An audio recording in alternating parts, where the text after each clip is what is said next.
যারা motor cycle চালাইয়া ভাড়া মাইরা তাদের ফ্যামিলি চলে, তাদের ছোট্ট বাচ্চার খাবারের লোকমা হয়, বাড়িতে হয়তো মা বাবা চলে। এই যুবকগুলো যদি 3 দিন 5 দিন 1 সপ্তাহ যদি তেল না পায়, এদের ইনকাম কোথায়? এদের 5 বছরের বাচ্চা দিয়া যদি বলে আব্বু খাবার কই, এই বাপ কই থেকে খাবার এনে দিবে? বেচারা তো এটাই ইনকাম। আমি 3 রাত্র দেখছি কত হাজার মোটর সাইকেল, ওইখানে ওই অঞ্চলে তো গ্যাসই নাই, সব কিছুই তেলে চলে।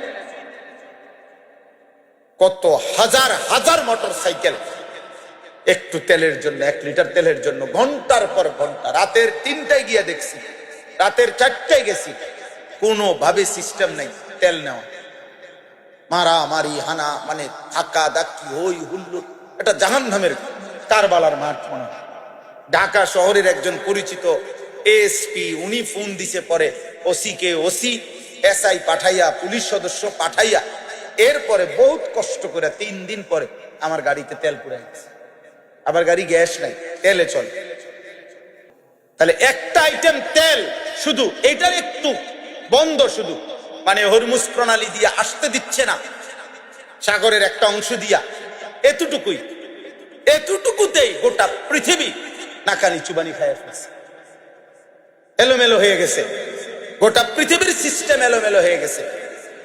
বাংলাদেশ সরকার দফায় দফায় সরকারের মন্ত্রী পরিষদ পর্যন্ত মিটিং করতেছে, পড়া লেখা, অফিস আদালত কোনটা কেমনে কি করবে কারো মাথা ঠিক নাই।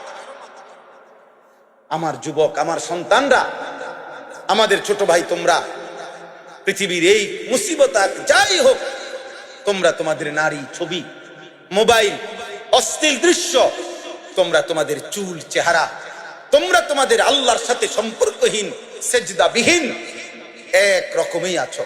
পৃথিবীতে কি হচ্ছে কি হবে কোনো ভাবনা। আহারে, মানুষ তো ঝড় তুফান দেখলেও ঘরে আসে, মানুষ তো বৃষ্টি দেখলো একটা জায়গায় দাঁড়ায়, আল্লাহর আযাব দেখলেও কি একটু দাঁড়ানো উচিত না? বলে, মানুষ তো ঝড় তুফান দেখলেও একটু দাঁড়ায়, যে ঝড় তুফান আসতেছে। না, নাফরমানের কথা হলো আমি থামবো না।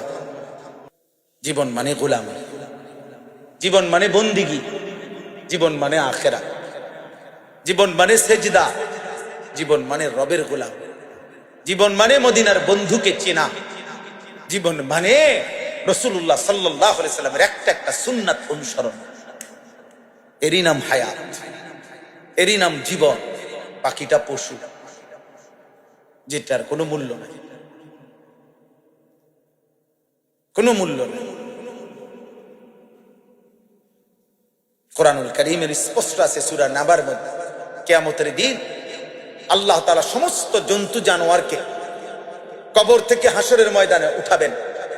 উঠানোর পরে আল্লাহ তাআলা প্রত্যেকটা জন্তু জানোয়ারের মধ্যে সামান্য একটু বিচার করবেন। বিচারটা কি? দুনিয়াতে যেই প্রাণী এক প্রাণীর উপরে অন্যায়ভাবে কোনো ধাক্কা দিছে, গুতা দিছে, জুলুম করছে, এগুলোর নগদ বিচার হবে অল্প অল্প।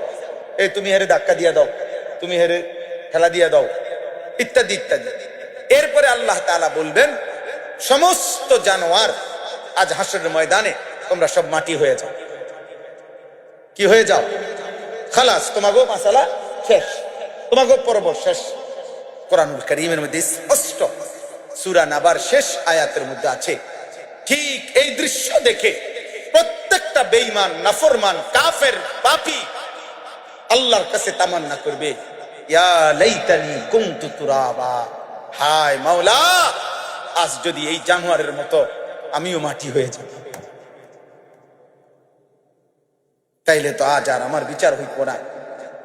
আমারও আপনি দেখেন না, জানোয়ারের মতো করে আমারও মাটি বানাই দেন। সূরা মুলক, আরে সূরা নাবার মধ্যে এই কথা স্পষ্ট আছে, ইয়াউমা ইয়ানজুরুল মারউ মা কদ্দামাত ইয়াদাহু ওয়া ইয়াকুলুল কাফিরু ইয়া লাইতানি কুনতু তুরাবা। হ্যাঁ, এইখানে আছে 3 নম্বর সূরা আল হাক্কার মধ্যে, ওয়া আম্মা মান উতিয়া কিতাবাহু বিশিমালিহি কিয়ামতের দিন যার বাম হাতে আমল নামা দেয়া হবে, ফায়াকুলু ইয়া লাইতানি লাম উতা কিতাবিয়া, সাথে সাথে ওই নাফরমান বাম হাতে আমল নামা পেলেই বুঝে ফেলবে, আর চাইবো কি, হিসাব দেখবে কি, আর আমল নামা বাম হাতে দিছে মানেই হলো জাহান্নাম।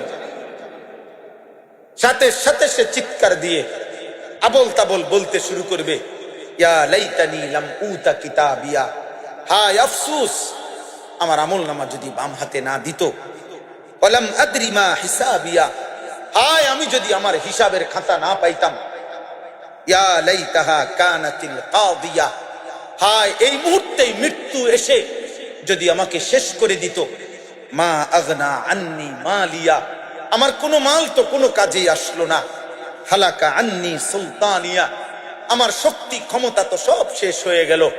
এগুলো আবল তাবল পাগলের প্রলাপ বকতে থাকবে।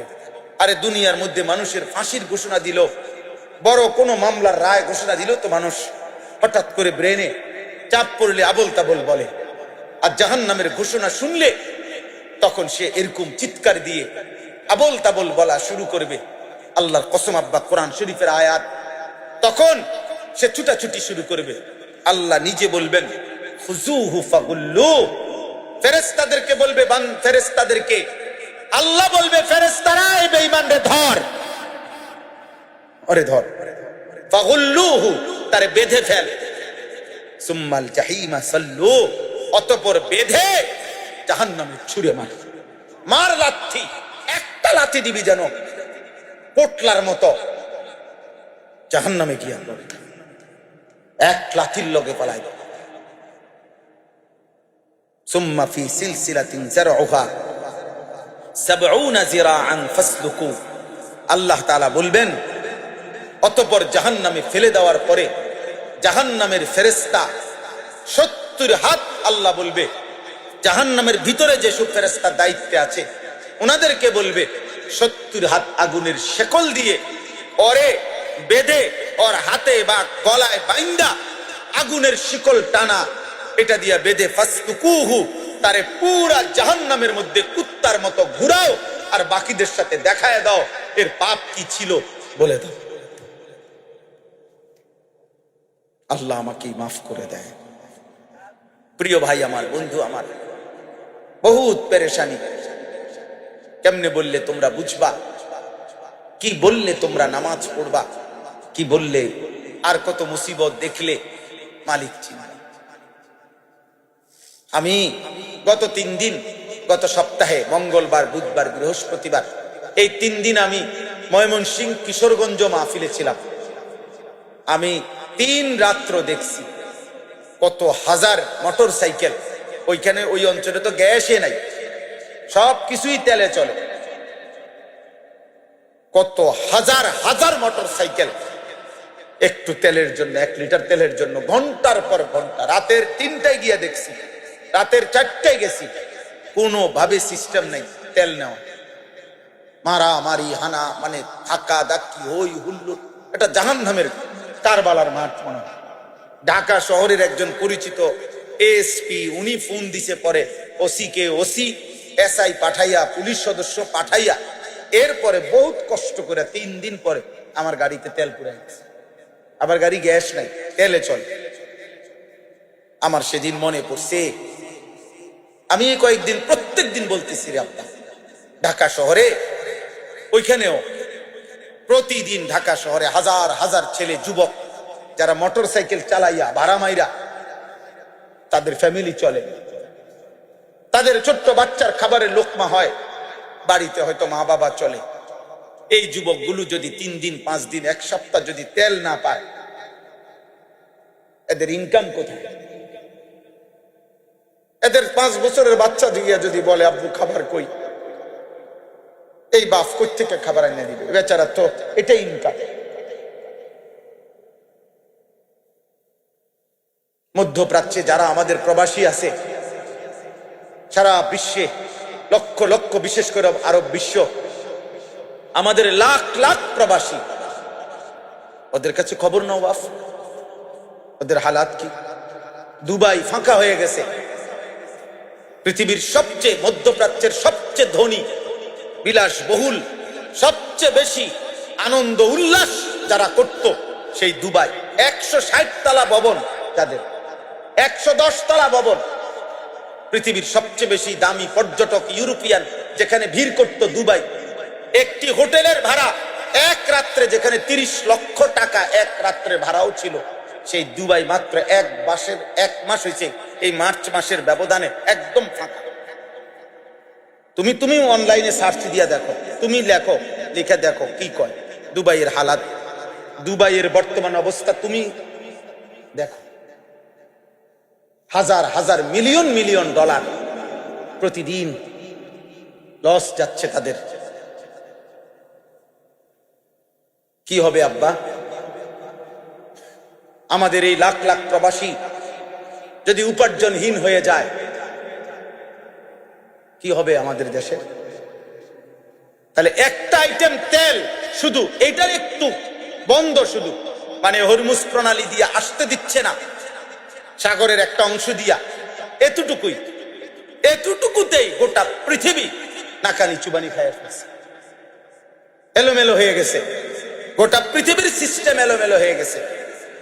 বাংলাদেশ সরকার দফায় দফায় সরকারের মন্ত্রী পরিষদ পর্যন্ত মিটিং করতেছে, পড়া লেখা, অফিস আদালত, কোনটা কেমনে কি করবে কারো মাথা ঠিক নাই। আমার যুবক, আমার সন্তানরা, আমাদের ছোট ভাই, তোমরা পৃথিবীর এই মুসিবত যাই হোক, তোমরা তোমাদের নারী ছবি, মোবাইল, অশ্লীল দৃশ্য, তোমরা তোমাদের চুল চেহারা, তোমরা তোমাদের আল্লাহর সাথে সম্পর্কহীন, সেজদাবিহীন এক রকমই আছো। পৃথিবীতে কি হচ্ছে কি হবে কোনো ভাবনা। আহারে, মানুষ তো ঝড় তুফান দেখলো ঘরে আসে, মানুষ তো বৃষ্টি দেখলো একটা জায়গায় দাঁড়ায়, আল্লাহর আযাব দেখলেও কি একটু দাঁড়ানো উচিত না? বলে, মানুষ তো ঝড় তুফান দেখলো একটু দাঁড়ায়, যে ঝড় তুফান আসতেছে। না, নাফরমানের কথা হলো আমি থামবো না, বেনামাজির কথা হলো আমি সেজদা দেব না, বেপর্দা নারীর কথা হলো আমি পর্দা করব না, সুদখোরের কথা হলো আমি সুদ ছাড়বো না, হারামখোরের কথা হলো আমি হারাম ছাড়বো না। আমি এমনই থাকবো, তুমি বাঁচাইলে বাঁচাও, না বাঁচাইলে নাই। আল্লাহ আমাদেরকে দয়া করে, আল্লাহ আমাদের উপরে রহম করেন। আমার ভাই, আমার বন্ধু, আমি মনে করাইলাম শুধু একজন বক্তা হিসাবে না, আখিরাত তো আছেই, জাহান্নামের আযাব তো আছেই। আমাদের এই গুনাহ, আমাদের এই পাপের কারণে কবরের আযাব, জাহান্নামের